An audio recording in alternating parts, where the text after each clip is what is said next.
All right, so welcome to the parking lot. I'm going to show you some of how I have Ableton set up for the live looping that you're seeing. I've used a combination of this incredible Anamolie video plus this Bink looper thing. If you've seen Binkbeats, he's like definitely a leader in what I've heard called scripted looping. And so this is what I would call a scripted looping setup. And there's a few things that you gotta know about how it works. So let me talk through like the main features of it.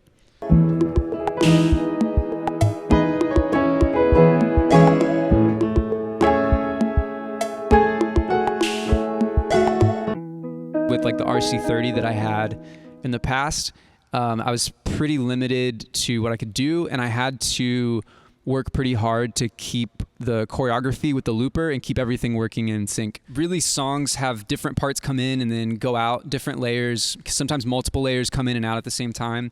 And with a loop pedal, you're really building up the song layer by layer, and then maybe you're gonna cut like one layer out or the other layer out. And so what this setup allows me to do is I can use all the same sounds that I use in the recording, plus I can turn the looper on and off and switch patches automatically. So all I have to do is play the parts, and the looping and the instrument changes all happen automatically on their own, so that I can just focus on performing, which is great. So I can turn effects on, like I have effects here. Another big benefit of this setup is being able to have lights integrated with it.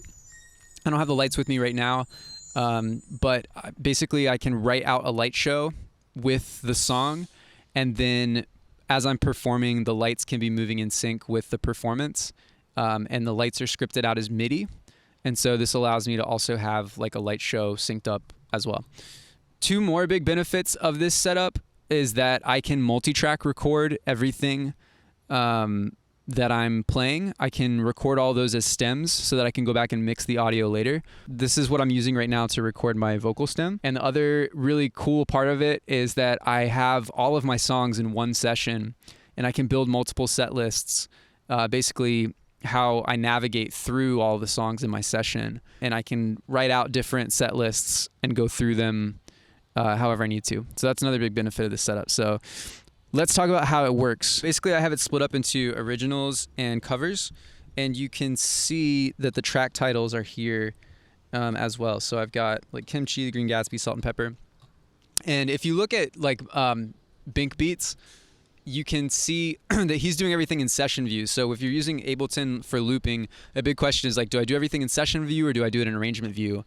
I decided to do it in arrangement view, which gives me maybe a little bit less flexibility with the structure of the song, but for me to be able to basically write out all the looping with automation, I thought that was a lot easier. So let me show you what that means. So let's take a song for example here.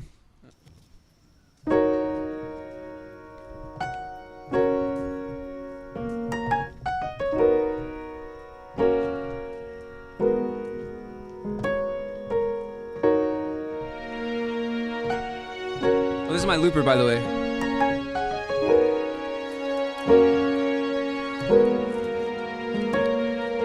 So this is the track for Salt and Pepper, and here are the loopers that I'm using. So if you look at this master looper, you can see that the state parameter is automated.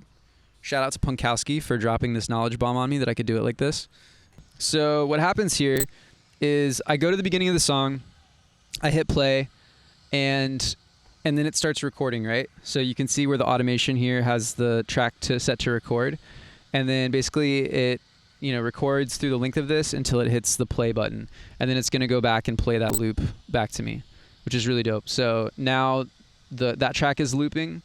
And I also have patch changes written into here. So it starts off with this upright piano, and then I have this other patch written in here for the strings to come in. So I automatically go, after the piano loop finishes, it goes straight from the piano loop to string sound, which is the next part of the song, which is really cool. So as we continue on, there's a spot where the drums come in here. So I have all my instruments grouped by like either if they're MIDI instruments or if they're live instruments here. So I have, here's where my drum sound turns on. So basically this means that now I'm allowing audio to come through from my drum pad. Another really important part of how this works is something called the IAC driver. Now the IAC driver is basically like a fake MIDI instrument, you can think of it as, which sends MIDI signal back into Ableton. So especially for transport, especially for moving around in the Ableton set, I needed a way to be able to write in MIDI and have that MIDI that was written trigger things inside of Ableton. Let's say that like I need to make it stop. Like I want to have the song play and then I need it to stop. So what I would do is I would go in and I would assign stop to the stop button. I would map it in the MIDI like this. So I would go in and I would say, you know, stop. I think stop is D sharp -2. And then what I would do is I would go into this thing called the IAC driver. So here's my transport for the IAC driver. This is actually a folder. So here's like my transport there.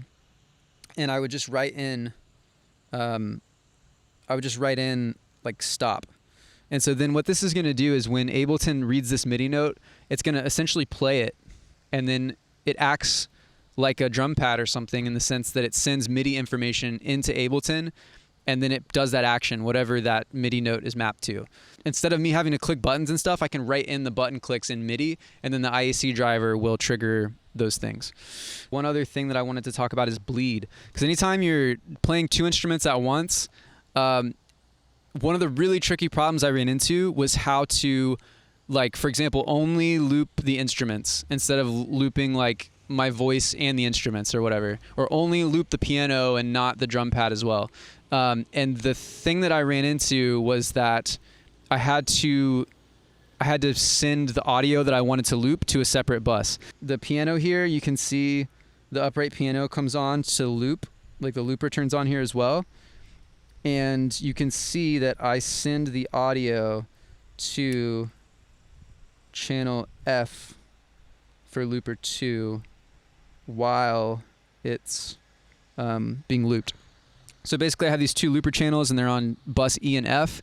And so anytime the looper goes on, I send whatever I want looped. I write in the automation to send that audio to E or F, depending on which looper that I want to use. So that was how I dealt with bleed. Another important note, if you're trying to do this, that you should keep in mind is that if you're doing a bunch of songs, you're going to build up a bunch of MIDI instruments in here. And so the key is to automate those instruments going on and off so that they're only on when you need them. So if you look at device on here, this piano sound is only on when I need it. And if I can, I'll turn it on just a little bit before I need it because sometimes it's slow to load and you miss like the first note. That way my processor is only ever at like 6 or 7% in Ableton. If I had all these instruments on, I wouldn't be able to play anything. Even if the ones were muted that I wasn't using, it's important that you automate the on and off for those. Yeah, let me talk about the lights real quick because when I have the lights set up, let me show you what this looks like. So to do these lights, you need something called DMXis. And DMXis is basically, it translates MIDI data to DMX data. Which if you're not familiar with lights, DMX is just like a protocol like MIDI for controlling lights. But obviously Ableton doesn't speak DMX, it speaks MIDI. And so in order to work with it, this is what I had to do. So there's tutorials on how to set this up, but essentially I have all these different lights here that I've written in this automation for. And these lights, I've got it split into red, green, blue, and white. And so I can mix colors by mixing RGBW. And then have the light show synced up with where I am in the session. So that's really quick and dirty how the light show works. A couple more things if you were gonna do this that you need to know about is cues and the click track. So basically there's a lot of videos that you can find on how to write cues in cue send. But the problem is that if I wanna have a click track in my ears, or if I want to have a guide, like I have all sorts of little funny things I say to myself during the set that no one can ever hear. Sometimes like if I know, like I always forget this part of what I'm supposed to do, I can put a little thing in there that's like, hey, why don't you do this time? You know, don't forget that part. And then it goes into my ears, but the audience will never hear it. So here on the master bus, you just split it into 1 and 2. And then I have channel 1 going to these in-ears and channel 2 is going to the speaker. And so that allows me to be able to like have production stuff going to my headphones and the audience just hearing the stuff that they want to hear. This keyboard here is mapped to all these things. this keyboard allows me to mix on the fly. So I can control all my lights here. I have like a master like light channel, so I can flash my lights on and off. This is my like whatever, this is like my looping thing. So whatever the looper is playing, I can control the volume of whatever is being looped here. I've got my gold channel here, which I can turn on and off. And then this is like whatever instruments are going through my like music bus, my instruments bus, they go through there. And then this is for solos. This is like my, so if I want the volume up and down for my in-ears, or if I want to turn the master volume off so that like right now, like this is not being played out into the parking lot. It's just, you know, the audio is just going into my ears and then being recorded. So I have that. I have a filter for the instrument channel here, so I can like low pass stuff if I want to. Like we talked about earlier, I got a vocoder and then like a reverb thing. So those are super duper fun and add a lot. So yeah, that's pretty much it. I know there's a lot of stuff in there, but I wish someone had made a video like this. But if you're somebody that's wanting to get into Ableton looping, that's how I've set up my session so far. And I hope that inspires you and gives you some ideas, some things that you can go explore. Hopefully that heads you in the right direction. So one last thing is how we're getting power right now. So this is being powered off my electric car, and I'm going to plug this battery in, and then this whole thing will be powered off of this little battery, and then we're going to go walk around. So this is like designed to be completely mobile. And so I'm going to do that now.